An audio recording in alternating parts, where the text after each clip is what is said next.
Okay, in this last topic we're going to look at the information that is displayed within a candlestick. So here we have an example of an up candlestick which is coloured blue and a down candlestick which is coloured red. Now if the candlestick is blue, then price has made a gain in that time period, and if the candlestick is red, then price has made a loss in that time period.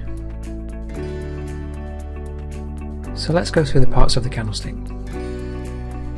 For a blue candlestick, this is the open, and this is the close. This is the high point, and this is the low point. So if the candlestick's closing price is higher than its opening price, the colour of the candlestick will be blue.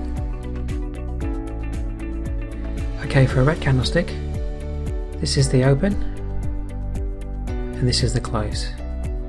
This is the low point, and finally this is the high point. So if the candlestick's closing price is lower than its opening price, the colour of the candlestick will be red. The range between the opening and closing price of the candlestick is called the body. The lines that extend from the body to the high and low price of the candlestick are called shadows or wicks.